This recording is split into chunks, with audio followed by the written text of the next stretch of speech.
Quel serait votre partenaire idéal, la personne avec qui vraiment vous pourriez le mieux vous entendre? Quels sont ses traits de caractère ou ses traits de personnalité? On va faire 2 tirages. Voilà les 2 jeux de cartes, les 2 tarots que je vous propose. Choisissez maintenant celui qui vous attire le plus en posant la question: quel est mon partenaire idéal? Comment est-il? Et pendant que vous choisissez, je vais déjà commencer à tirer les cartes pour le départ. Déjà pour la première possibilité, comment est votre partenaire idéal?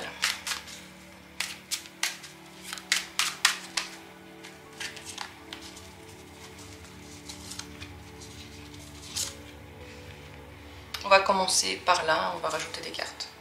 Ensuite, deuxième possibilité, comment serait votre partenaire idéal? Je garde celle-ci.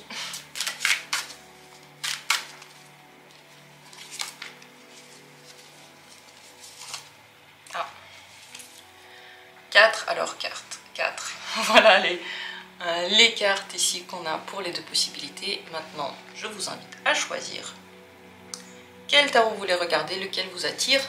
Je vous invite à choisir dès le départ celui qui vous plaisait, mais faites comme vous le sentez.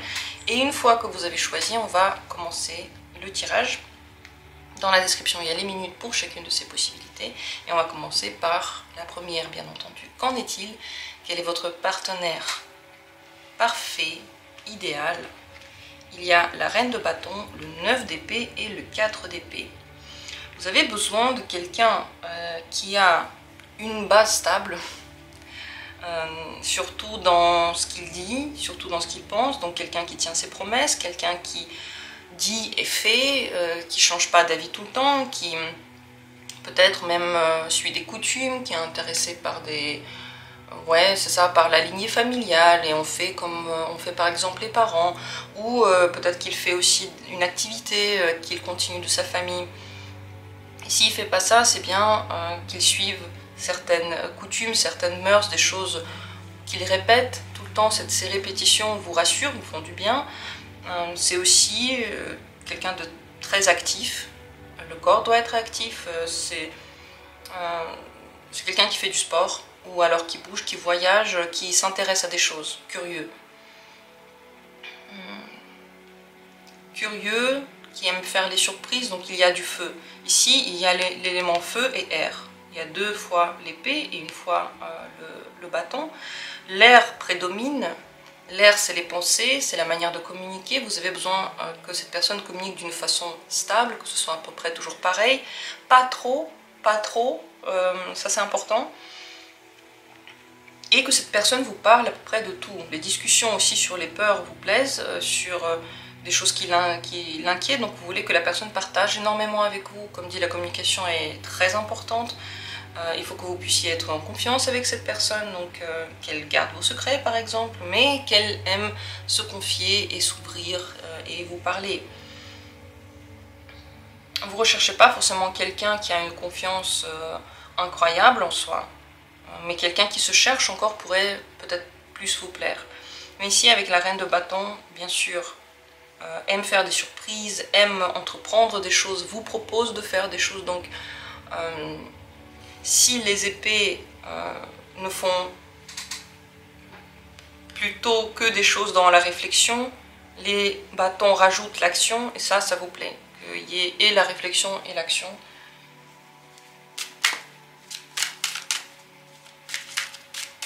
Quel genre d'attitude envers vous devrait avoir cette personne?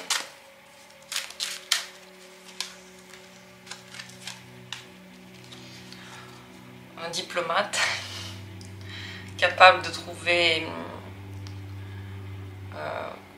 la bonne entente, ouais. C'est la tempérance, donc c'est pas quelqu'un qui impose ses points de vue, c'est quelqu'un qui discute.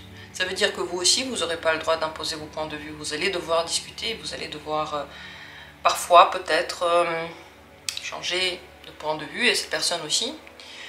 Donc vous voulez qu'avec vous, cette personne soit agréable, diplomate. Et quand je pense à la diplomatie, je pense aussi à la beauté. Vous savez, les soirées là dans dans les ambassades où on est bien habillé, où c'est officiel. Donc vous avez besoin que cette personne vous traite d'une façon belle, qu'il y ait par exemple des fleurs, qu'elle vous parle d'une belle façon, la manière dont elle choisit ses mots est très importante. Il faut qu'elle ait du vocabulaire, il faut qu'elle sache présenter, voilà, et que cette présentation soit aussi beaucoup présente dans la manière de vous traiter.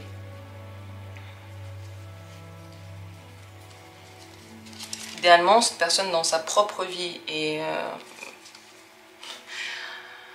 perfectionniste.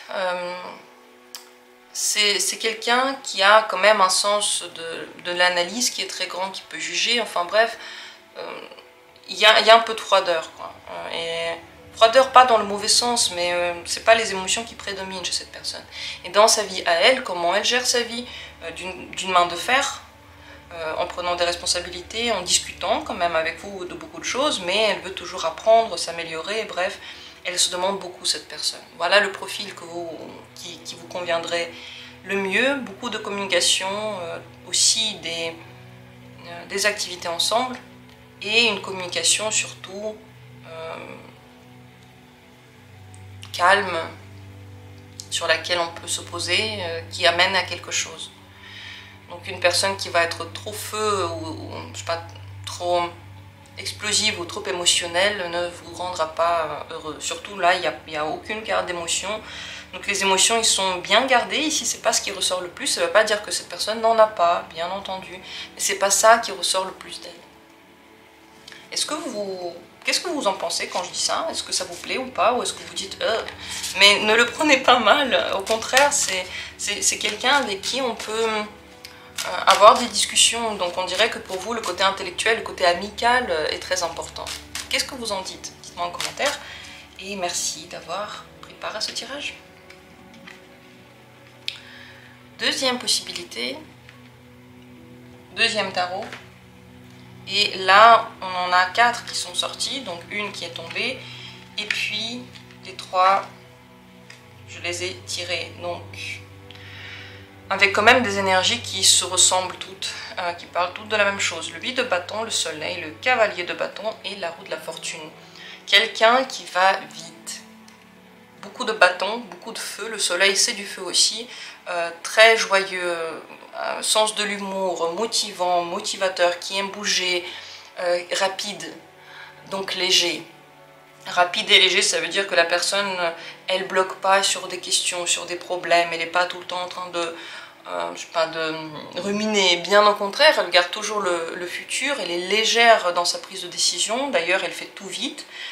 Elle bouge beaucoup, elle fait du sport, elle fait le premier pas, elle fait des surprises, elle organise des voyages. L'engagement ici, la stabilité même n'est pas le plus important, ça ne veut pas dire qu'elle ne s'engage pas, mais ça veut dire que voilà, c'est pas le mot d'ordre le plus important, c'est que cette personne sache s'amuser et vous entraîne avec elle. D'ailleurs, avec la roue de la fortune, c'est pas quelqu'un qui a des normes stables, des règles stables, des habitudes. Au contraire, cette personne casse tout le temps les habitudes, elle n'aime pas ça, la routine, elle déteste. Et vous, je pense qu'elle vous donne finalement ce feu, cette fougue, ce besoin aussi de tout le temps vous adapter, ce qui rend la relation intéressante. Elle n'est pas en train de s'endormir et de s'éteindre. Le feu, la passion brûle toujours parce que les attitudes ne sont pas les mêmes, parce qu'on ne sait pas à quoi s'attendre. Cette personne, elle a de la chance, elle fait beaucoup confiance à la vie et grâce à ça, tout se passe bien dans sa vie. Hein, voilà. Mais c'est pas quelqu'un, comme dit, qui aime toujours la même chose, qui aime la stabilité, qui recherche avant tout de se sécuriser, que surtout rien ne m'arrive dans la vie, absolument pas. Cette personne-là recherche l'aventure. Aime les enfants, pense beaucoup à elle aussi. Ne le prenez pas mal, on pense tous à nous. Surtout, non mais tout le monde, mais surtout ceux qui disent que les autres pensent toujours à eux-mêmes, surtout ces gens-là pensent beaucoup à eux. C'est pas mauvais, mais sachez que c'est une personne qui recherche des choses qu'elle aime, qui va vous les proposer. C'est pas qu'elle va pas du tout les imposer, mais elle va vous les proposer. Et des choses qu'elle aime pas, elle va pas vous les proposer. Voilà. Elle va pas se dire moi j'aime pas ça, mais lui je sais qu'il aime, ou elle je sais qu'elle aime, alors je vais lui proposer ça. J'aime pas, je sais pas moi, faire de l'escalade, mais pour lui faire plaisir, comme surprise, je vais faire ça. C'est pas ça. Cette personne aime le surf et comme surprise, elle va vous proposer un week-end à apprendre le surf. C'est plutôt dans cette optique-là. Elle va aussi le faire pour vous, mais elle ne va pas se mettre à votre place pour deviner qu'est-ce que vous voulez et ainsi de suite. Il faudra lui parler clairement et directement si vous voulez lui dire quoi que ce soit. Mais il y a énormément de joie dans cette personne et vraiment beaucoup de bonne volonté, beaucoup d'idées, créativité, passion débordante. Voilà le profil qui vous plairait le plus. Quel genre d'attitude elle devrait avoir envers vous pour être idéale?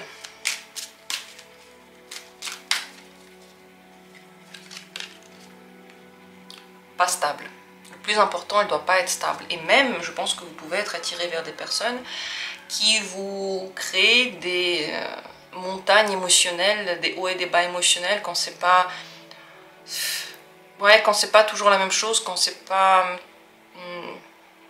c'est pas le train-train. C'est la passion qui brûle. Santa Barbara. Il faut qu'il y ait du peps, quoi. Pour vraiment vous plaire, les émotions qu'elle a doivent être différentes. Les rapports que vous avez aussi.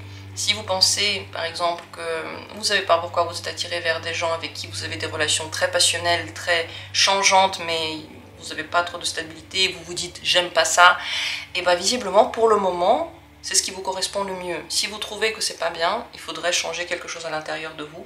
Peut-être vous rendre compte que cette instabilité, vous en avez besoin et la créer différemment. Donc compenser ça, par exemple, en faisant des sports à risque ou simplement des sports qui vous demandent beaucoup, en changeant votre emploi du temps, en faisant des choses qui sortent de votre quotidien. Voilà, si dans votre vie c'est que la stabilité et qu'au fond vous avez besoin de quelque chose qui brûle, ça vient par le partenaire, ça en fait un partenaire idéal. Mais si vous n'aimez pas ça, créez ça ailleurs dans votre vie pour avoir des partenaires plus stables, plus calmes.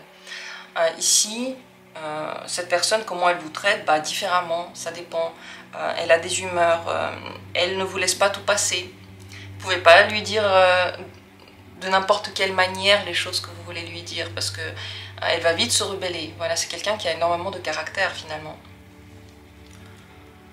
Dans le pire des cas, et ça c'est entre parenthèses, certains d'entre vous vont rechercher un caractère difficile, ça va peut-être leur rappeler leurs parents, et quelqu'un qui va pas vous rendre la vie simple, c'est ça, avec qui vous avez du fil à retordre. Ça c'est entre parenthèses. Dans sa vie à elle, cette personne, comment vous, pour qu'elle soit idéale, comment elle vit sa propre vie? Très généreuse, ne s'attache pas aux choses, ne s'attache pas au matériel, changeante, vit sa vie au jour le jour. Je pense quelqu'un qui change beaucoup de travail par exemple, ou qui vit dans une caravane, qui bouge beaucoup, qui aime bien donner, qui aime bien apprendre à connaître des gens. C'est quelqu'un qui est généreux, mais qui n'a pas beaucoup forcément, vous voyez, qui ne s'intéresse pas à avoir, pour qui avoir n'a pas l'importance capitale. Qui donne beaucoup de son temps, mais pas toujours. Qui donne beaucoup de son temps, mais pas toujours, parce qu'en effet, cette personne pense beaucoup aussi à elle, mais qui donne quand même lorsqu'il le faut. Disons qu'avec la générosité, le 6 de denier, on donne, mais dans une certaine mesure. On ne donne pas tout, c'est pas du genre tiens, prends tout. Je suis complètement à toi, non, c'est par moment. Mais on sent que pour cette personne, il y a des valeurs, on va dire un petit peu humaines ou spirituelles, plus importantes que le matériel. Qu'est-ce que vous en dites? Comment vous vous reconnaissez dedans? Est-ce que ça vous parle ou pas? Dites-moi tout en commentaire. Voilà en tout cas le profil maintenant de cette personne idéale pour vous. J'espère que le tirage vous a plu, vous a intéressé. Comme d'habitude, on se retrouvera prochainement pour d'autres tirages intéressants. Moi, je vous embrasse, je vous souhaite le meilleur et je vous souhaite une bonne journée aussi.